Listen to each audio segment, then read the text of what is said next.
Good morning, Brendan Renda with the Homes in Orlando team at Next Home Neighborhood Realty, along with Joseph Dionne of Appli Home Loans.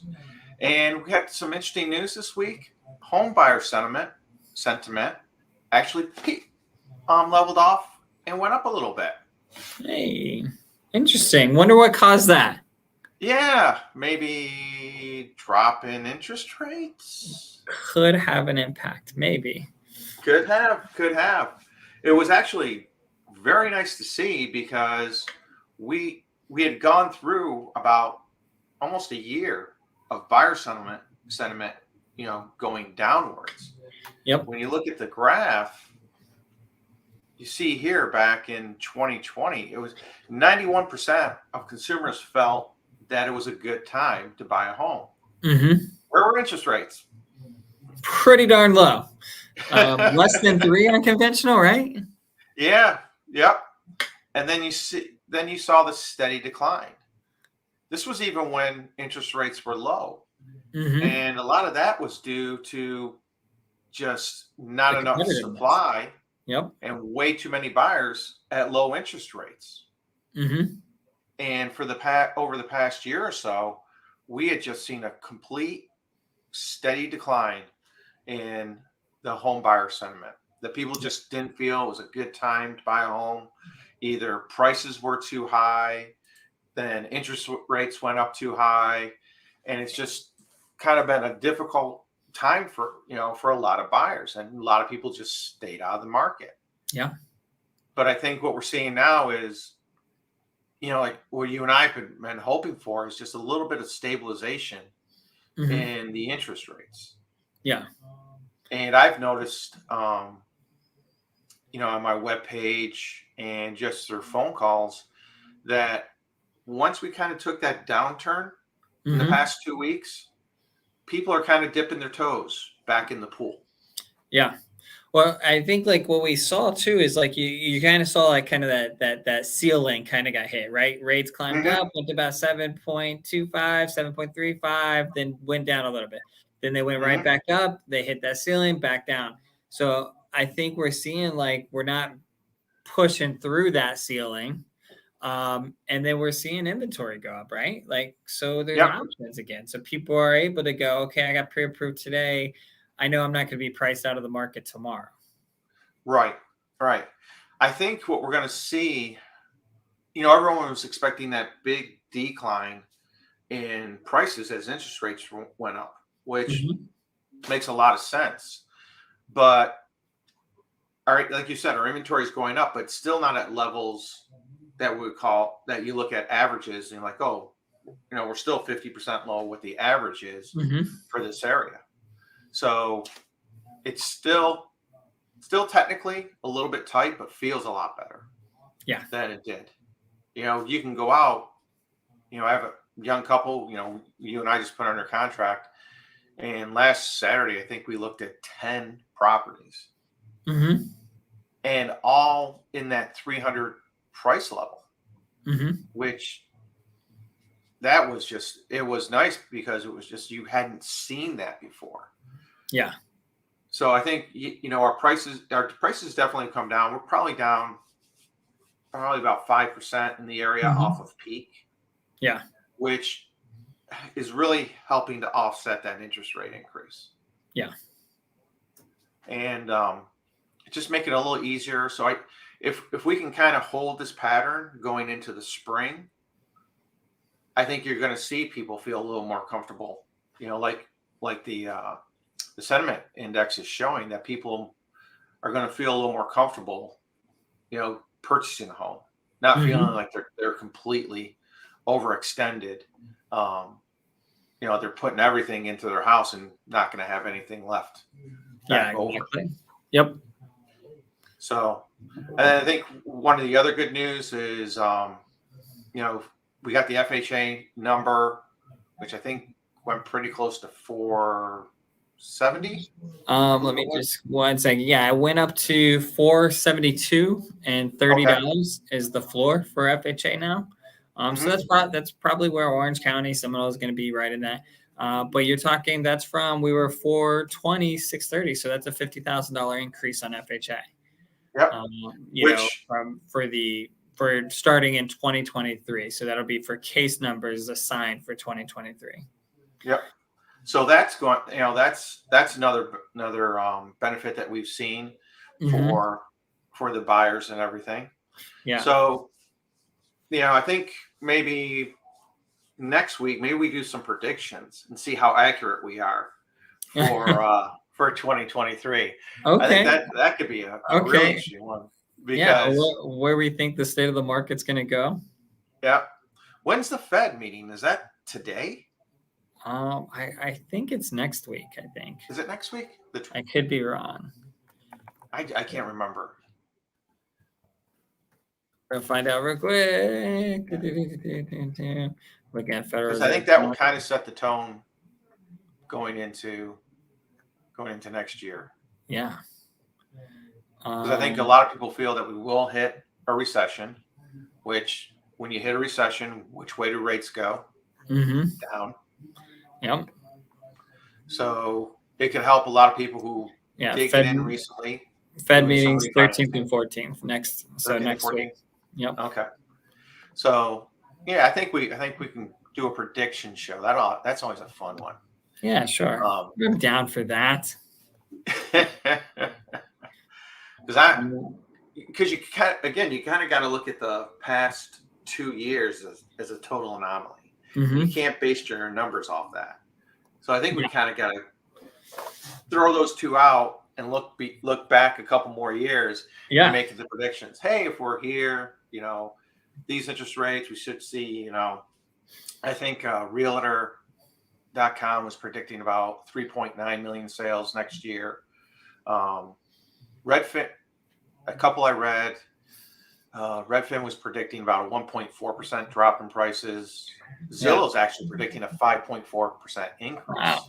Wow. Okay, that's interesting. Which I'm like, So everyone's all over the place. Yeah. So I think if we pick somewhere in the middle, maybe we'll be safe. Well, I think we were January this year and we were doing our predictions, and I said rates will touch sixes. I didn't expect it to blow through the sixes, but here we are in the sixes. So I'm like, yep, take it as a partial win. Yeah. We went up and then went back. Yes.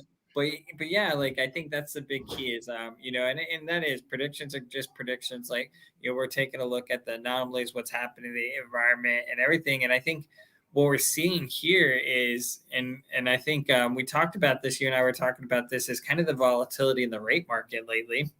Mm-hmm. But it's been an interesting volatility because it's, let's say, historically maybe 10 bips adjustment in MBS or something on a day-to-day was natural. Now we're seeing 40, 50 point swing. And that's, I think, the big difference. But now it's kind of like, all right, well, it used to be, this was your high and low for the day, but now it's like this, but it's still it's skewing at a downward angle a little bit. Very slight, which is why we've seen those rate improvements. But that's also why I think we haven't seen as strong of improvements as maybe some of these movements indicate we should see. Mm-hmm. Is because a lot of people are, and I think a lot of investors and the people that set these rates in terms that are hedging, they're being very cautious because there is a lot of volatility. There is big movement. So if it breaks any way, it can break big time. So that's where I think we're seeing that caution. So I think as it starts to narrow out, we might even see, even if the market, quote unquote, doesn't improve, we may see an improvement in rates just overall by seeing some stabilization. Yeah. The lenders aren't going to feel as at risk if we're not having the daily swings. Yeah. I mean, your neck must hurt from sitting there and watching it go. I just keep it on a small screen so I don't have to move my neck. We're up, we're down. We're up, we're down. Oh my gosh. But yeah, it's definitely one of those. And I think that's the hardest part is, and I was talking to one of my bars the other day because I was like, hey, we saw a really good improvement. I think we should lock in. And they were like, awesome. Like, do you think there'll be? And I said, I don't know. And I said, it's so much movement. I said, and here's the problem is if I don't lock in right now, tomorrow, I may not be able to give you the same rate. Like, Yep. and it might come right back down the next day, or it might go up. Like, and that's where the volatility, and that's what makes it hard for, being a professional, but also being a consumer is it's like, man, like, if you feel confident, if you're like, okay, I like this, like just go ahead and lock it. Like if you're comfortable Yeah, with the payment, definitely. because I always tell everybody, you lose pricing a lot faster than you gain it. Anytime market improves, lenders and hedgers, they're a lot slower to give those improvements to the consumer, because they don't know if it'll come back. But the moment it gets worse, they make that pricing worse very fast. Yes, exactly. So let's take a look at our numbers for the past week. Mm-hmm.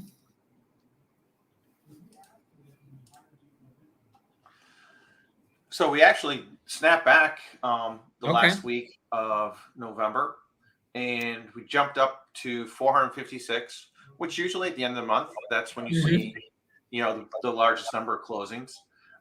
Median price took a little bit of a jump, but we're still holding in that between that 400 and 4.25 valuation. So I think this is kind of making it should be making some sellers feel good in that you're seeing the stabilization of the prices for a change. Yeah. Which we had seen a kind of a steady but slow decline in that.